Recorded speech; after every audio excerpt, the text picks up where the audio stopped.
ဆိုင်ငယ်ကိုဓာတ်စီမသုံးမဲနဲ့ BSC နဲ့မောင်းပြထားတာအရန်ကောင်မှမိုက်တယ်နော်ကိုယ်တိုင်စမ်းတက်ပြီးမောင်းပြလိုက်ကြပါအထင်တွေကိုသိရပါလိမ့်မယ်ဓာတ်စီလုံးဝမလို့တော့ကျွန်တော်တို့ကတော့ဓာတ်စီကိုကျွန်တော်တို့ဓာတ်စီမရပေးမယ်ဖြည့်ရှင်းရမယ်၄မျိုးလုံးကိုကျွန်တော်ကြက်ပါဒါကြောင့်ကျွန်တော်ကြံနေတဲ့အတိုင်းတာမှာ OBC အဖြူရောင်ကြီးပြားတယ်မှာကြီးရေလိုမျိုးဖြစ်နေနေမယ်အဲ့ OBC 3400နဲ့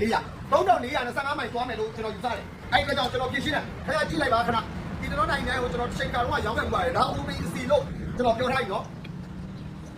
ကျွန်တော်ထည့်ရဒီမှာကျွန်တော် OBC ပါဗျာဟုတ်ကဲ့ကျွန်တော်ဒါလေးနဲ့ကျွန်တော်မောင်းမယ်ဗျာအားလုံးနော်ဟုတ်အပြက်ဟုတ်ကဲ့ခင်ဗျာကျွန်တော်တို့ OBC ဒီ EC ပေါ့ဗျာပြောရတယ်အဲ့ဒါနဲ့နိုင်ငံတို့ရတယ်နော်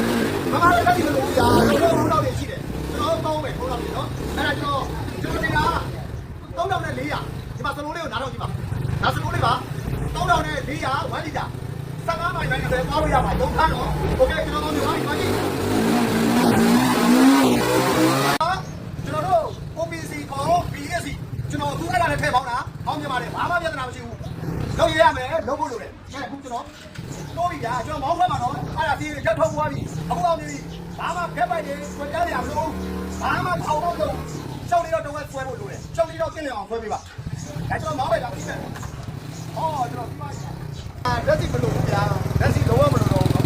န်ပြတက်မဟုတ်ပဲဆိုင်ငယ်ကိုဓာတ်စီမသုံးပဲ BSC နဲ့တာမောင်းလို့ရတာဆိုရှင်တော့ BSC တွေဈေးတက်တော့မှာပေါ့နော်ဟုတ်ကဲ့ပါမိတ်ဆွေတို့ရဲ့အတွင်းနေနေရှိလို့ရှိရင်ကွန်မန့်မှာဆွေးနွေးနေကုန်သွားကြပါအောင်ဆုံးဖြတ်လိုက်ပါရှင်ပဲကျေးဇူးတင်ပါတယ်ကိုယ်တိုင်ဆက်သက်ပါမယ်